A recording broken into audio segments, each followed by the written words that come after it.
तो ये सरल रेखा इस समीकरण का ग्राफ हो गया। अब दूसरे समीकरण का ग्राफ 4 का, x बराबर 0 y बराबर 1। तो लोग एक चीज़ समझ लो तो बराबर काम आएगा। मान लो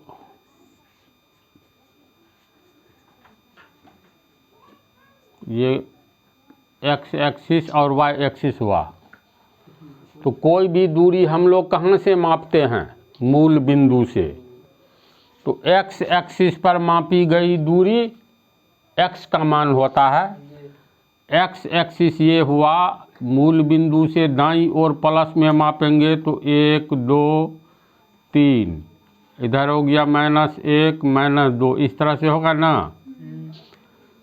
अगर x बराबर 0 है तो ये 0 कहाँ आएगा? तो 0 आएगा, एक यहाँ आता है, देखो 3 2 1, गिनती की संख्या 1 से शुरू होती है, 1 से पहले 0 होता है। x बराबर अगर 0 हो तो मूल बिंदु पर होगा। अगर x बराबर 3 लेते हैं तो इसका ग्राफ होगा 1 2 3, एक रेखा खींचेंगे y एक्सिस के समानांतर। तो मान लो इस रेखा का नाम हम लोग mn रखें। तो mn रेखा y एक्सिस से कितना दूर है? किलोमीटर मानेंगे तो 3 किलोमीटर। तो x नियामक, इस पर हम लोग कोई भी कहेंगे बिंदु n, y एक्सिस से कितना दूर है बिंदु n? तो बिंदु n कितना दूर होगा? तो यही दूरी न सब जगह होगी। ये y एक्सिस से ये कितना होगा? 3 किलोमीटर दूर होगा।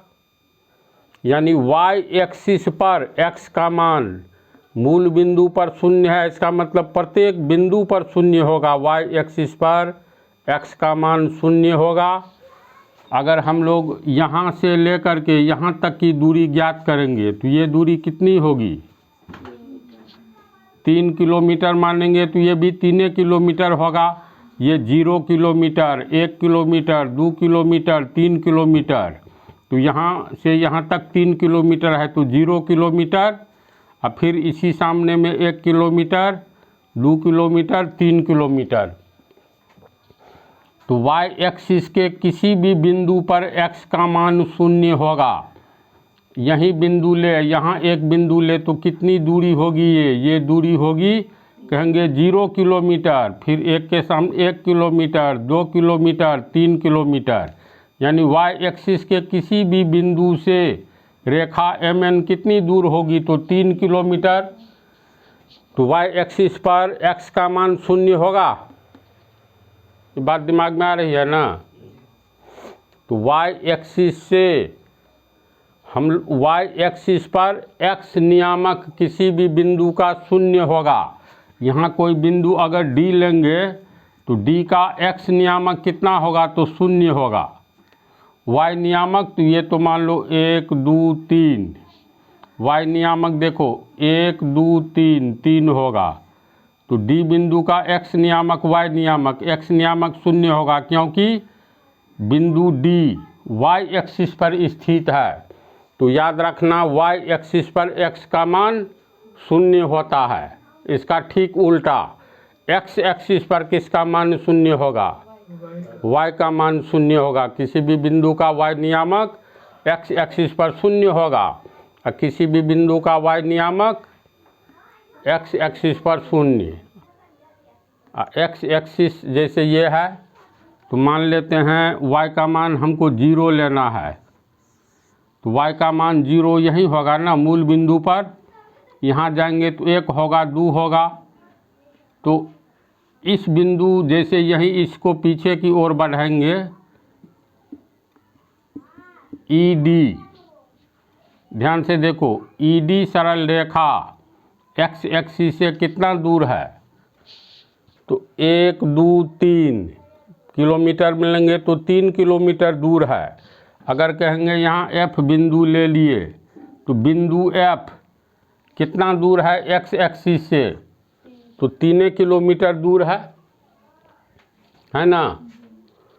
तो हम ये कहना चाहते हैं y एक्सिस पर x का मान 0 होगा। और x एक्सिस पर y का मान 0 होगा, उल्टा याद रखना। तो इसी का काम कई जगह हिसाब बनाने में पड़ेगा। अब ग्राफ खींचना है, इस समीकरण का ग्राफ खींचना है। समीकरण 4 का टेबल है ये।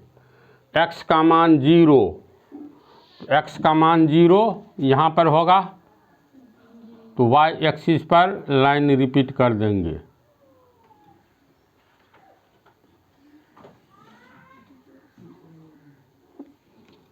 तो y का मान 1, y का मान 1 यहीं पर आता है, तो 1 ये लाइन चलाया ही हुआ है, यहाँ हो गया 1। तो x का मान 0, 1 रहता तो y एक्सिस के समानांतर खींचते, 2 रहता तो y एक्सिस के समानांतर, और x का मान 0 है तो y एक्सिस पर ही रिपीट कर दिए। तो y एक्सिस पर जो लाइन रिपीट किए, ये y बराबर 1 को कहाँ काटता है? इस बिंदु पर काटता है। इसका कोई नाम रख लेंगे, चलो इसका नाम रखते हैं ABC रख देते हैं।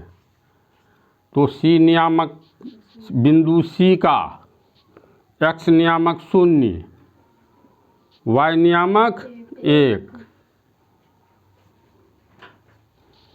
एक ठो बिंदु प्राप्त हुआ। फिर x का मान -1, तो -1 ये हुआ।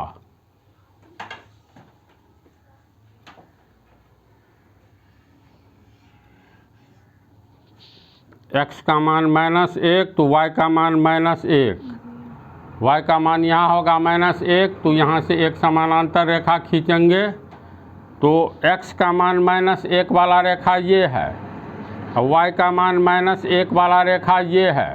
तो ये और ये एक दूसरे को देखो यहाँ काट रहा है। तो इस बिंदु का कुछ नाम रख दो, मान लो D रख देते हैं। तो D का x नियामक कितना? तो -1, y नियामक -1, दोनों का -1 ही है। इस तरह हम लोग को 2 बिंदु प्राप्त हुआ, एक बिंदु D, दूसरा C। पटरी रख करके ऐसे मिलाएंगे।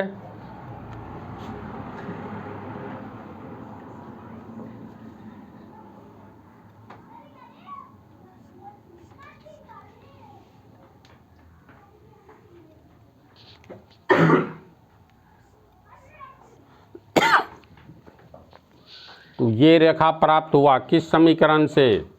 समीकरण ये 4 जो है 2 का हल है ना। एक का हल तुमको समीकरण 3 हो गया, और दूसरा का हल हो गया समीकरण 4। तो ये है 2x - y बराबर -1 का ग्राफ है ये नहीं होगा, नहीं सॉरी, ये तो ठीक है था, x + 2y। ये वाला जो है दूसरे समीकरण 2x - y बराबर -1।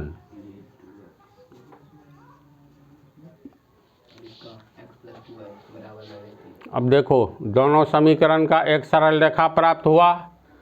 इस समीकरण का भी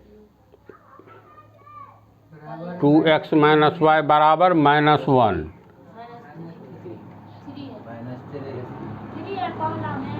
वो इसका ठीक है -3, दूसरा में -2x - y बराबर -1 है ना, ठीक है तो है। तो दोनों समीकरण का ग्राफ किस बिंदु पर काटा? यहाँ काटा। तो ये बिंदु का कुछ नाम रख देंगे, मान लो E रखे।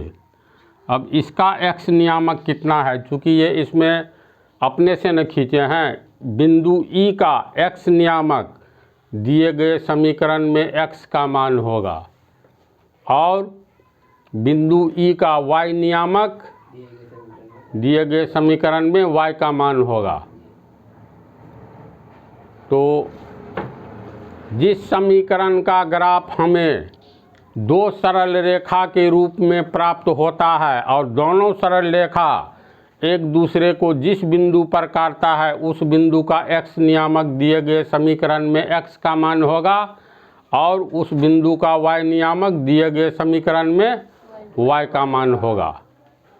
तो ग्राफ तो लोग इसको बना करके लाओगे ना तो इसका नियामक पता चल जाएगा। वैसे यहाँ -1 दिया है, नीचे काटा है तो पता नहीं चल रहा है, लेकिन इसी टाइप से बनेगा। इसको समझ गया ना? इसको फाइनली बना करके तू लोग लाओगे, हम चेक करेंगे तो x और y का मान आराम से प्राप्त होगा। वैसे कितना होना चाहिए देख लो। तो इसको 2 से गुना करेंगे तो 2x प्लस 2 दूनी 4y -6, 2 से गुना कर दिए। इसमें 2x माइनस y बराबर -1, घटा 2 तो ये कट गया, 4x 5y, ये हो गया -6 -1 है, नहीं माइनस ये प्लस होगा, सॉरी प्लस होगा 5 वाट, y बराबर 1 हुआ।